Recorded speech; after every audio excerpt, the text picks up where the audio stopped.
Everybody, welcome to this week's live class. I know a lot of you join in a little bit later in the class, and as you also know, I always record these classes and put them up on our website after the fact. So today I do have a 1:30 meeting, so I'm going to keep today's class to about half an hour. If I go a little past 1:30, it's not a big deal, but that will maybe limit what I'm planning to do with you guys today. But again, since I'm recording it, you can always go back and watch the video. So let's take a look at, I'm going to share my screen, and we're going to take a look at our website here, our class website. So off our main website, off of Computer Science 30S, if we go down to the section for this week, week 12, yesterday was Star Wars Day. Today, this week, I want to start taking a look at the new unit called classes. And what I want to do is go through the large example that we would normally do in class, but obviously I'm going to do it at an accelerated rate. That way I can update GitHub and you can get a copy of that example, including comments, when you're ready. Now, of course, my advice for, as always, is to really go in and look at the unit folder, watch the more formal videos of me teaching the classes unit, read through the presentation notes, okay? If you need, you can see a full version of the example. And then obviously next week, my plan will be to go through one of the assessments for this classes unit. And for those who are doing it alternatively, I'll also go through that as well. Okay, so yes, the entire classes unit content is there for you to look at. What I'd recommend is you watch the 7 classes videos that I have posted from the past. They're all about 20 minutes long or less. And they are videos recorded live in class of me teaching classes in a formal way over the course of a little over a week. Okay, you can also read through the classes notes, which is also covered in the videos. But that will also give you a lot more detail about this brand new unit called classes. Okay. Of course, I'm here for you guys if you need any, if you have any questions about it or need any help. And then the example is also available off my website. It's an older copy of the example. And next week, we hopefully will look at the assessments. If I don't finish the example today, then that will also be continued next week because I am going to be watching time. But I am going to be working fairly quickly on this content today. So we're going back to our example that we've been working on since the beginning of this course. And our last unit where we learned arrays, we made a method for that. I'm going to take that method, comment it out, and now I'm going to make a method to learn classes. Okay, I'm going to use the light bulb to create that method. And I'm going to jump right to that method.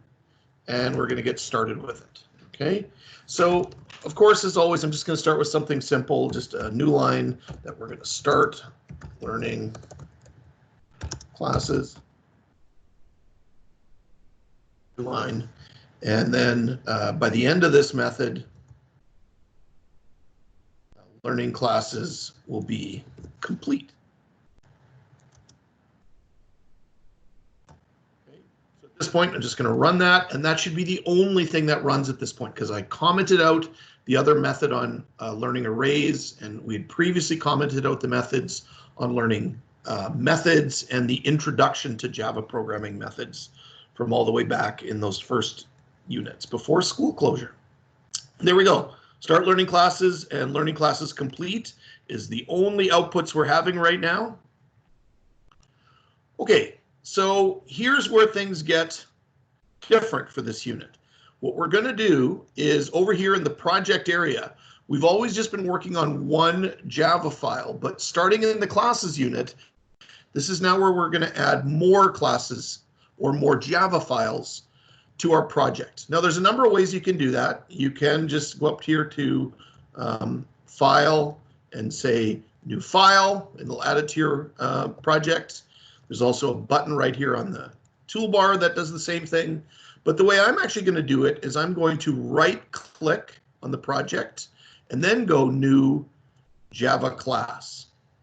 So I right-click, New Java Class, and the class we're going to create is going to be called Person. We're going to be creating a person. Excuse me. I do not have coronavirus.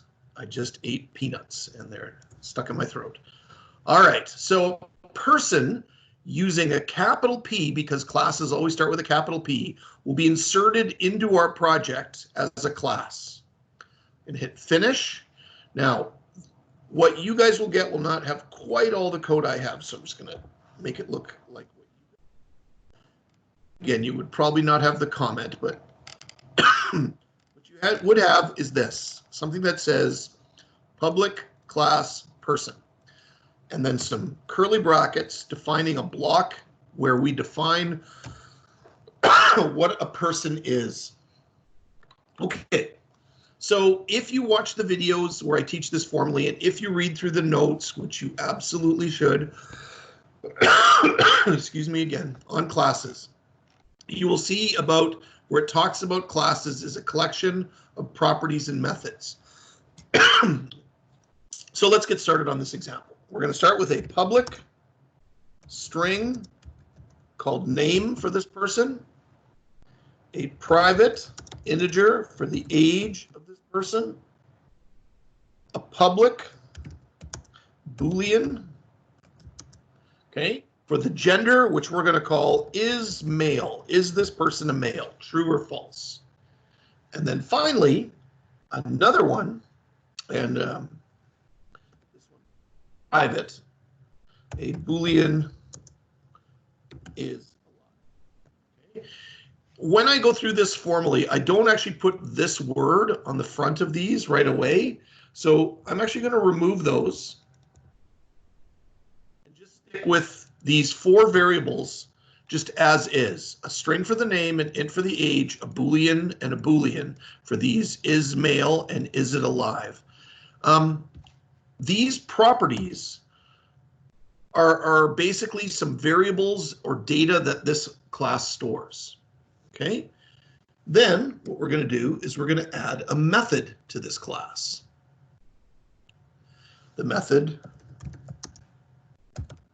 is going to be called talk. We're going to make this person talk.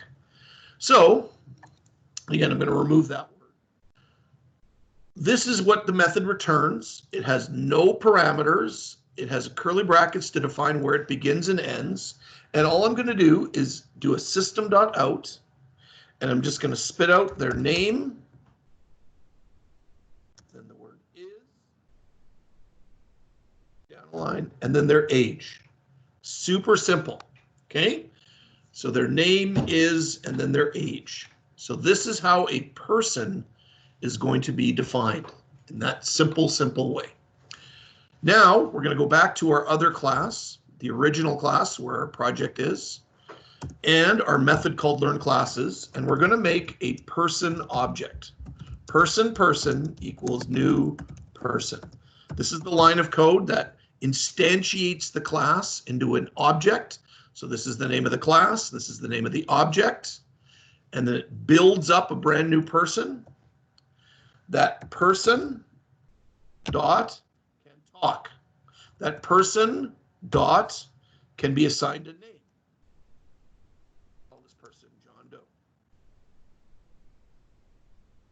That person dot can be assigned an age. I'm going to make this person 30. And that person dot can talk. And now with these three lines of code, I'm using an object of the person class to do to run some of that code. And again, it's a big concept that I absolutely suggest that you watch those videos in more detail to look at. But there we go. John Doe is 30. Okay, now we're going to jump back to the person class. We're going to move this method down, talk. We're going to add a couple other sort of methods or things that this person can do. Okay, so one of them is have a birthday. And all birthday does is increases the age by 1. So we're going to use the simple plus to do that. That's how a birthday can take place. We're also going to overload that method. A concept learned in the methods unit, 2 methods with the same name, but different parameters. So they're both called birthday, but this one has no parameters. This one has a parameter int times. For this, all I have to do is run a loop for this many times, okay? And I can call my other birthday method, which increases the age by 1. So now I can give this person multiple birthdays at once.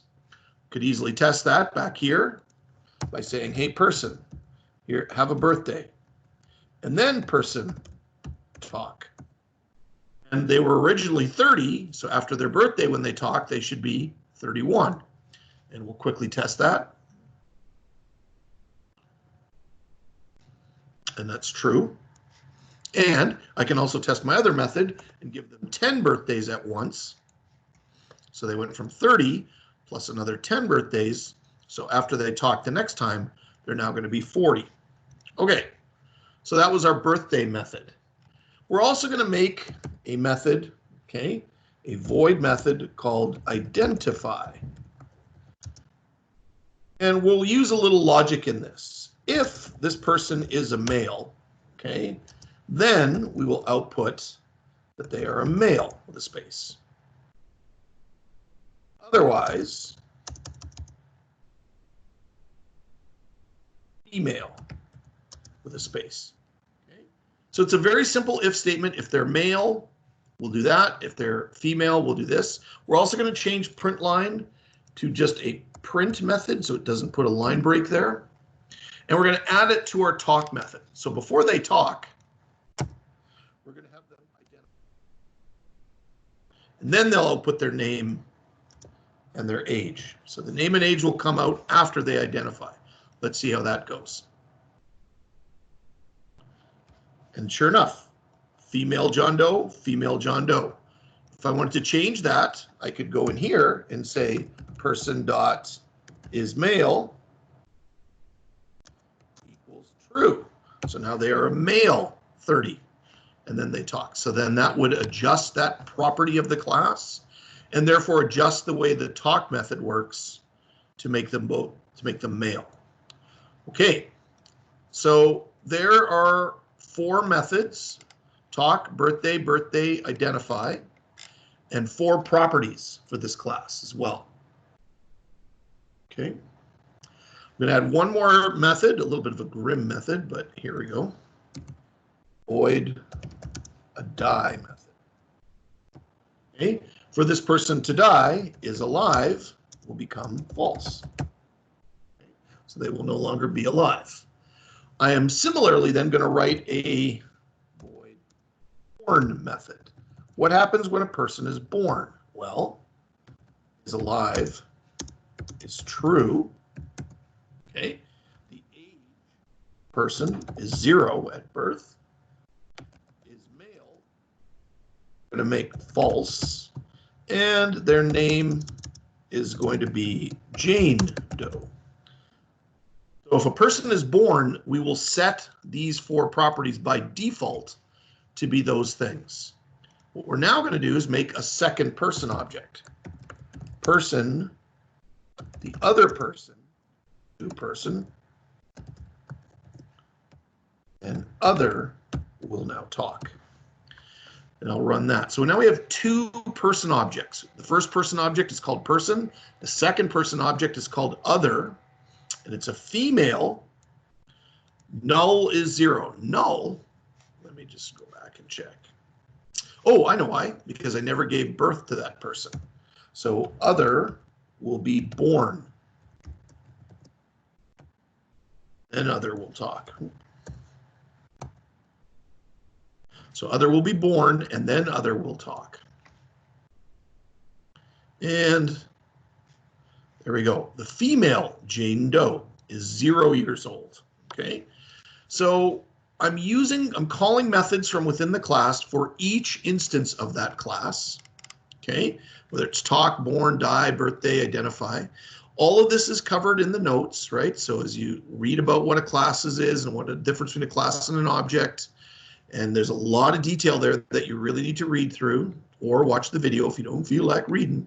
Okay, and then it goes through basically the exact same code that we're doing here to create the class, born, die, talk, birthday. And then it gets into something called a constructor method, which is the next thing we're going to look at. I'm going to put this constructor method at the top of the methods. A constructor method is a very strange method. It has the exact same name as the class. So it matches the name of the class in its name, including a capital letter, which is normally not done for methods. Okay. It also has no return type, not even the word void. Okay. And that's important. That's an important feature of that. Okay. So all we're going to do is when a person is created, they are born. So the born method is called by our constructor method. If I go back and now do this, take it out here, when this happens right here, that's what that is. The constructor method, therefore calling the born method before that person talks. Run it. And you'll see the code should look exactly the same. Now what I'm going to do is back up all this code and get rid of all this stuff other than just having our person talk. That's all I'm going to do with the person, is have them talk. Okay? And rerun that code. So now I just have one person object and they call talk. And what you'll see is it still calls that constructor method and it calls born. Okay, and that's outlined here again in the notes, all about what constructor methods are. And for those of you who took the grade 10 course, you will now look back at code like random equals new random in a new light, looking at how these concepts apply to that. Okay, there in the code, in the notes, it also talks about how that works.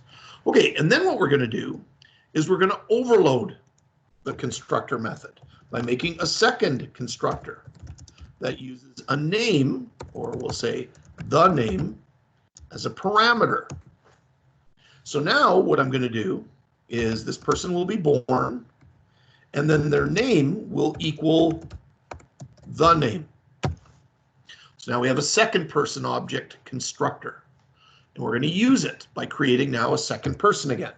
Person other equals new person, and now we can use that constructor to give this person another name. Okay? And that other person can talk. So they will originally be born with the name Jane Doe, but then this will be passed through the constructor, and then that parameter will be assigned to the property called name, and therefore it would apply. And now it applies right here. Still female. Okay, still female. All right. Now we could try some of our other code. Other.birthday, talk. This, but I just want to kind of put that code back out there. Other.birthday, and we'll give them 10 birthdays. Talk again. Other.die and other.talk. And now that we're going to make this other person no longer alive, we're going to make an adjustment to the talk method, and we're just going to add a little code in there. If they are alive, then this code will happen. So I'm now controlling these lines of code with the if statement. If they are alive, they will identify themselves, their gender, and they will output their name and age. But if they are not alive,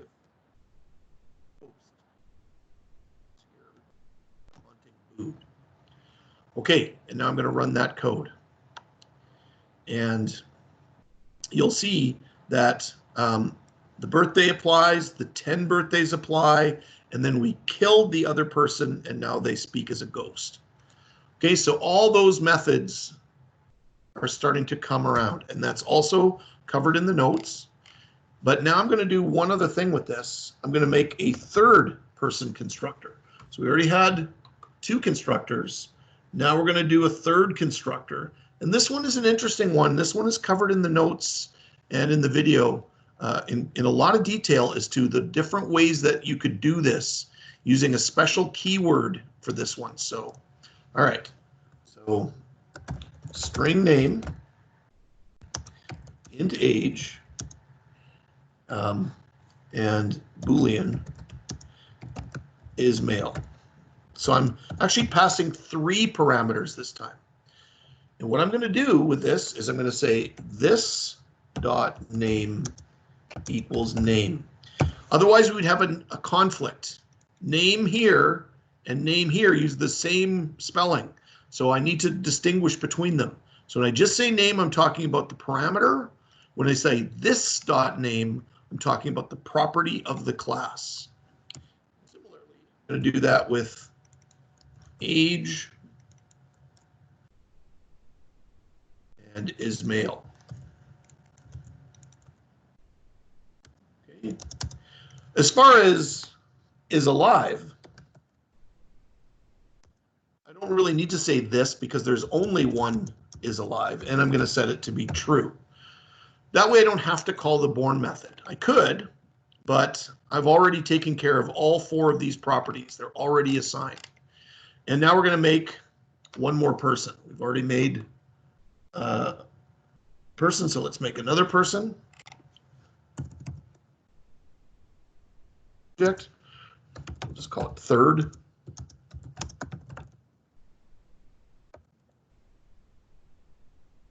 And we'll give all 3 arguments. Okay, so this person will be called Dave Smith. Age will be 17 and is a male. Okay. Person will talk. The third person's gender will become false. The third person. So I'm doing gender Smith on Dave Smith right here. So Dave Smith is going to switch genders. And you know what? Before they talk the second time, let's change the name a little bit. The name will be Carla Smith. That's so sexist. Let's just do it anyways. All right, let's try this out. And running that code, here you can see first it's the male Dave Smith, then it's the female Darla Smith, switching up the properties of the class. Now, I did that by just typing in these properties and changing them. But the next piece of the class's content to look at after this is the concept of something called encapsulation. And if you read about this, this is again a big concept. Actually, what I would recommend rather than reading this is to actually watch the PowerPoint or watch the video, because I've actually done some little animations in here to help solidify the concept of what encapsulation is now to use those words public and private in the proper manner. Public and private can be put both on methods and on properties. So we're going to go in now and put these properties, or put these what are called modifiers, to the various properties and methods. So our name is going to be public. Okay. Our age is going to be private. Okay. There's a difference. Private means it's encapsulated. Our is male will be public, and is alive will be private. So here you can see I've changed up whether they're public or private. For the methods, I'm going to make pretty much all of them public. Constructors have to be public. They're being used outside the class. So constructors are definitely public. Talk is definitely public. But born will be the one method I make private. And actually, I'm going to take that private method and drop it down to the bottom of the class, just so it sort of stands alone down there. That's where it'll go. But the other methods, die, birthday, the other version of birthday, and identify. Actually, identify, I'm going to also make private because it's used by the talk method inside the class. So now I've encapsulated some of the properties and methods within the class. Should still work, should work fine. And this is now using the concept of encapsulation, a big concept, or data hiding. And you can read about that or watch the videos in formal terms. All right, we just have time to start this next section, and then we'll finish this example next week. But that will complete the person class. I will be putting it up on GitHub, but I'll be putting in comments first before I put it up into GitHub. That's all the completed code for the person class. And then what we're going to start right now is we're going to right click and make another new Java class called a student. Okay. The student class is an interesting class because the student class makes use of the next big concept in classes, the concept of inheritance, where one class inherits all the properties and methods from another class. Simply put, this is what's called an is-a relationship. Please read again. There's a lot of conceptual content here that you should go through about how relationships between classes work. I have some really neat animations about how this all works. But let's just get to the coding. A student is and in Java, the keyword is extends, person. So a student is a person, okay? And so let's start by building some of its properties. Okay? A private integer for their student number. Oops. A private double for their grade point average or their GPA, and a private stress the student is under. We'll just make that a number, how much stress they have. Okay. We will make a constructor for this class. Public student. And we will make a name as a parameter.